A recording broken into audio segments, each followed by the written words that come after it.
Bonsoir à toutes, bonsoir à tous. Dans la continuité de l'exposé du contenu des dispositions de la Constitution, aujourd'hui nous allons voir le titre 4 intitulé Des rapports entre le pouvoir exécutif et le pouvoir législatif. Précision faite que la charte de la transition qui a mis à plat certaines dispositions de la Constitution de 1991 sera présentée plus tard. Selon la volonté des autorités de la transition, la charte de la transition, les dispositions qui y sont contenues ont une valeur supérieure à celle de la Constitution. En effet, l'article 61 donc, de la charte vient dire ceci. En cas de contrariété entre la charte de la transition et la Constitution du 26 mars 1991, les dispositions de la présente charte s'appliquent. La Cour constitutionnelle de la transition statue en cas de litige. Donc, je reviendrai sur les dispositions de la charte, mais pour l'heure, nous poursuivons l'exposé sur le contenu de la Constitution de 1991. Article 47. En dehors des cas expressément prévus par la Constitution, la loi fixe les règles concernant l'exercice des droits fondamentaux et des devoirs des citoyens, les sujétions imposées aux Gabonais et aux étrangers en leur personne et en leurs biens en vue de l'utilité publique et de la défense nationale, notamment la nationalité, l'état et la capacité des personnes, les régimes matrimoniaux, les successions et les libéralités, le statut des étrangers et l'immigration, l'organisation de l'état civil, la communication audiovisuelle, cinématographique et écrite, les conditions de l'usage de l'informatique afin que soit sauvegardé l'honneur, l'intimité personnelle et familiale des citoyens ainsi que le plein exercice de leurs droits. Le régime électoral de l'Assemblée nationale, du Sénat et des conseillers locaux. L'organisation de la justice par une loi organique. Le statut des magistrats, l'organisation des offices ministériels et publics, les professions d'office ministériels. La détermination des crimes et délits ainsi que des peines qui leur sont applicables, la procédure pénale, le régime pénitentiaire et l'amnistie. L'état de mise en garde, l'état d'urgence, l'état d'alerte et l'état de siège.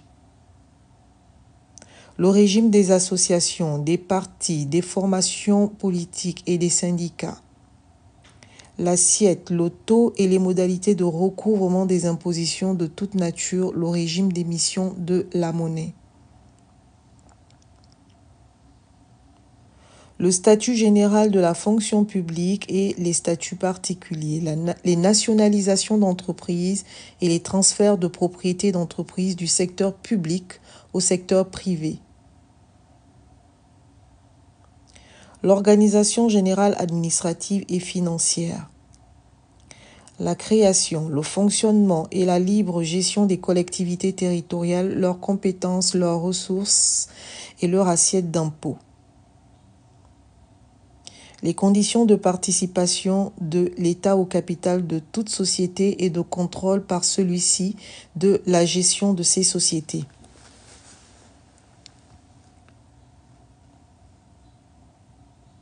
Le régime domanial foncier, forestier, minier et de l'habitat. La protection du patrimoine artistique, culturel et archéologique. La protection de la nature et de l'environnement. Le régime de la propriété, des droits réels et des obligations civiles et commerciales. Les emprunts et engagements financiers de l'État.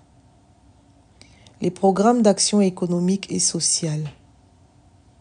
Les conditions dans lesquelles sont présentées et votées les lois de finances et réglées les comptes de la nation.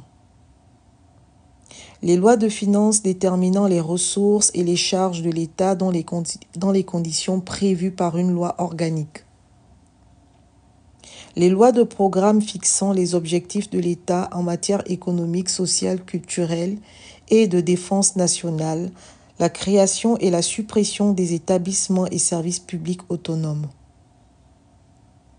La loi détermine en outre les principes fondamentaux de l'enseignement, de la santé, de la sécurité sociale, du droit du travail, du droit syndical, y compris les conditions d'exercice du droit de grève, de la mutualité et de l'épargne, de l'Organisation générale de la défense nationale et de la sécurité publique. L'organisation administrative du territoire de la République est fixée par une loi organique.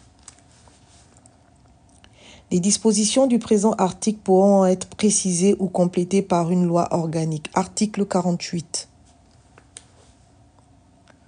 Toutes les ressources et les charges de l'État doivent, pour chaque exercice financier, être évaluées et inscrites dans le projet annuel de la loi de finances déposé par le gouvernement à l'Assemblée nationale 15 jours au plus tard après l'ouverture de la seconde session ordinaire. Si l'Assemblée nationale ne s'est pas prononcée en première lecture dans un délai de 45 jours après le dépôt du projet, le gouvernement saisit le Sénat qui doit statuer dans un délai de 20 jours. Il est ensuite procédé à son examen dans les conditions prévues à l'article 58A.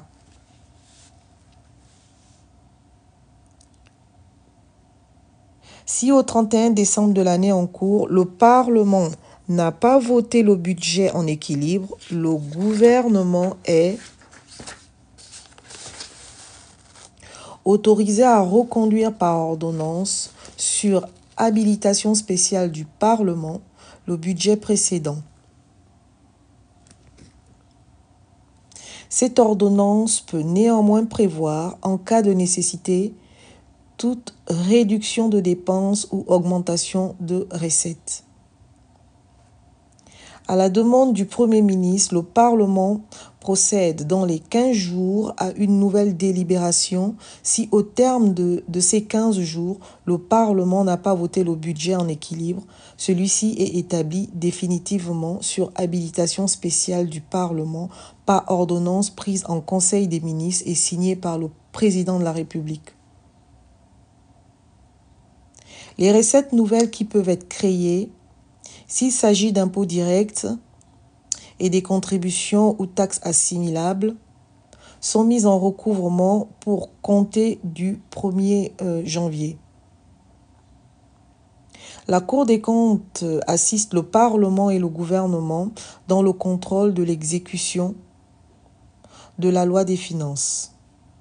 Le projet de loi de règlement établi par le gouvernement, accompagné de la déclaration générale de conformité et du rapport général de la Cour des comptes, doit être déposé au Parlement au plus tard au début de la session ordinaire de la deuxième année qui suit l'exercice d'exécution du budget concerné. Article 49.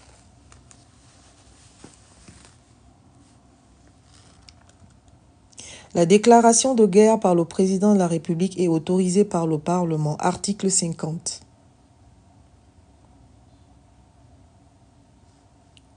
La prorogation de l'état d'urgence ou de l'état de siège au-delà de 15 jours est autorisée par le Parlement. Article 51. Les matières autres que celles qui sont du domaine de la loi ont un caractère réglementaire. Elles font l'objet de décrets du président de la République. Ces matières peuvent, pour l'application de ces décrets, faire l'objet d'arrêtés pris par le Premier ministre ou sur délégation du Premier ministre, par les ministres responsables ou par les autres autorités administratives habilitées à le faire. Article 52. Le gouvernement peut, en cas d'urgence, pour l'exécution de son programme, demander au Parlement l'autorisation de faire prendre par ordonnance, par l'intercession parlementaire, les mesures qui sont normalement du domaine de la loi. Les ordonnances sont prises en Conseil de ministres après avis de la Cour administrative et signées par le Président de la République. Elles entrent en vigueur dès leur publication. Elles doivent être ratifiées par le Parlement au cours de sa prochaine session. Le Parlement a la possibilité de modifier les ordonnances par voie d'amendement. En l'absence d'une loi de ratification, les ordonnances sont frappées de caducité. Les ordonnances peuvent être modifiées par une autre ordonnance ou par une autre loi. Article 53. L'initiative des lois appartient concurremment au gouvernement et au Parlement. Article 54.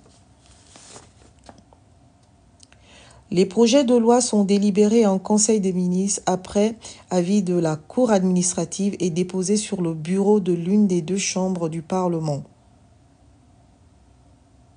Au nom du Premier ministre, un membre du gouvernement est chargé, le cas échéant, d'en exposer les motifs et de soutenir la discussion devant les chambres du Parlement. Le projet ou la proposition d'une loi organique n'est soumis à la délibération et au vote du Parlement qu'à l'expiration d'un délai de 15 jours après son dépôt.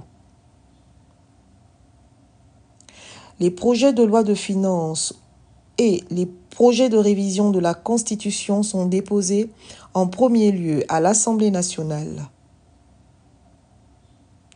Les projets de loi afférents aux collectivités locales sont présentés en premier lieu devant le Sénat. Toute proposition de loi transmise au gouvernement par le Parlement et qui n'a pas fait l'objet d'un examen dans un délai de 60 jours est d'office mise en délibération au sein du Parlement. Article 55. Les membres du gouvernement ont le droit d'amendement. Les propositions de loi et les amendements d'origine parlementaire sont irrecevables lorsque leur adoption aurait pour conséquence soit une diminution des recettes publiques, soit la création ou l'aggravation d'une charge publique sans dégagement des recettes correspondantes. Les amendements ne doivent pas être dépourvus de tout lien avec le texte auquel ils se rapportent. Si le gouvernement le demande, la Chambre saisie se prononce par un vote unique sur tout ou partie du texte en discussion et en ne retenant que les seuls amendements proposés ou acceptés par le gouvernement. Article 56.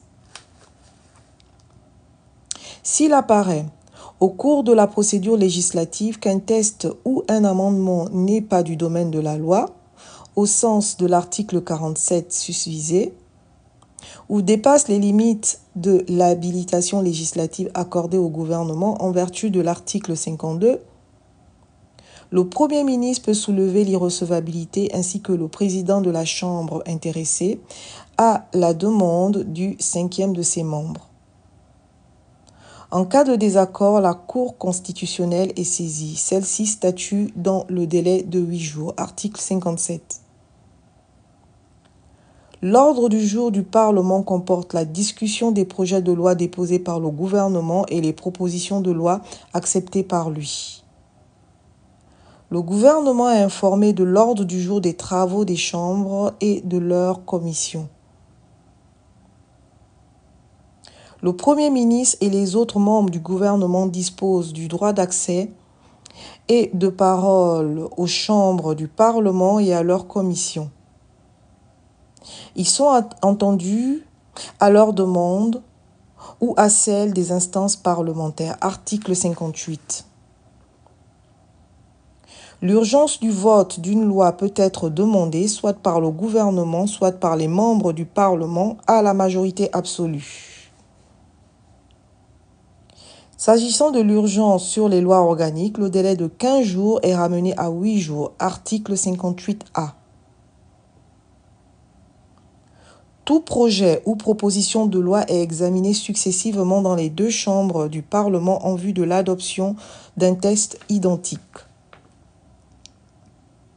Lorsque, par suite d'un désaccord entre les deux chambres, un projet ou une proposition de loi n'a pu être adopté après une seule lecture par chacune des chambres, les présidents du Sénat et de l'Assemblée nationale provoquent la réunion d'une commission mixte des deux chambres chargée de proposer un texte sur les dispositions demeurant en discussion. Si la commission mixte ne parvient pas à l'adoption d'un texte commun, l'Assemblée nationale statue définitivement. Si la commission mixte adopte un texte commun, ce dernier ne devient celui du Parlement que s'il est adopté séparément par chacune des chambres. La procédure relative au budget est identique à celle de la loi ordinaire sous réserve des dispositions particulières visées à l'article 48 ci-dessus. Article 59. Les projets et propositions de loi sont envoyés pour examen dans les commissions compétentes de chaque chambre du Parlement avant délibération en séance plénière. Après l'ouverture du débat public, aucun amendement ne peut être examiné s'il n'a été préalablement soumis à la commission compétente. Article 60. Les lois organiques prévues par la présente Constitution sont délibérées et votées selon la procédure législative normale. Les lois organiques avant leur promulgation sont déférées à la Cour constitutionnelle par le Premier ministre. Article 61. Les moyens de contrôle et d'évaluation du Parlement sur le gouvernement sont les suivants. Les interpellations, les questions écrites et orales, les commissions d'enquête, le contrôle et d'évaluation, la motion de censure exercée par l'Assemblée nationale dans les conditions prévues à l'article 64 de la présente Constitution. Une séance au moins par mois est réservée aux questions des parlementaires et aux réponses des membres du gouvernement. Toutefois, une séance consacrée à l'examen des questions d'actualité peut être organisée chaque fois que de besoin. Les questions d'actualité peuvent faire l'objet d'interpellations du gouvernement, même pendant les sessions extraordinaires du Parlement.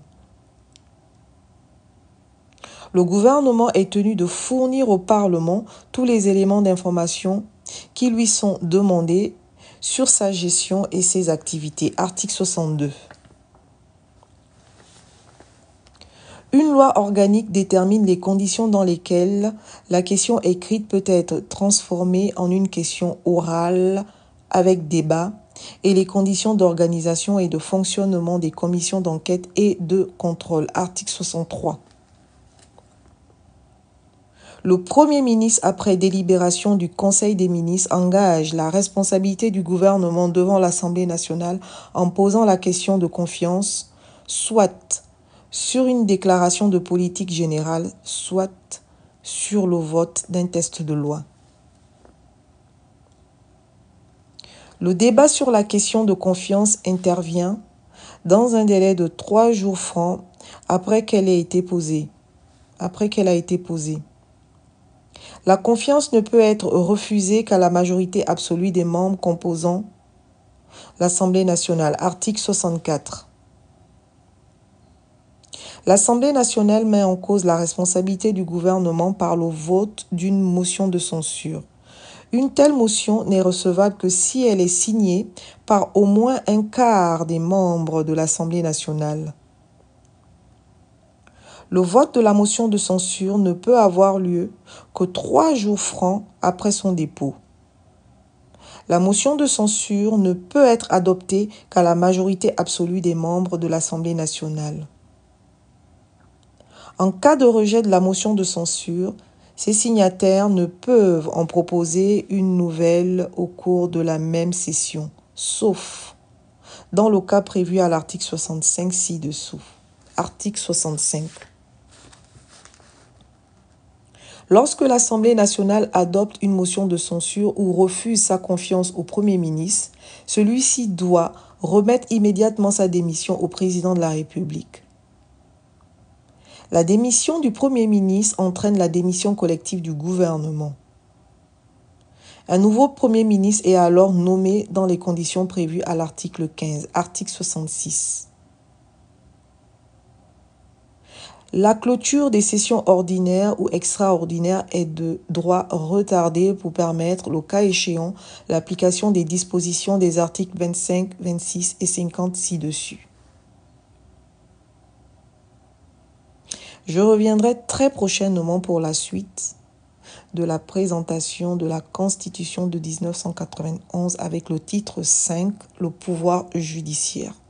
Étant précisé que le pouvoir judiciaire est un des pouvoirs qui n'a pas fait l'objet de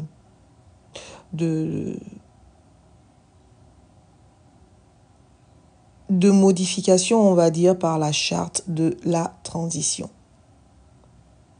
Je vous remercie de votre écoute et à bientôt.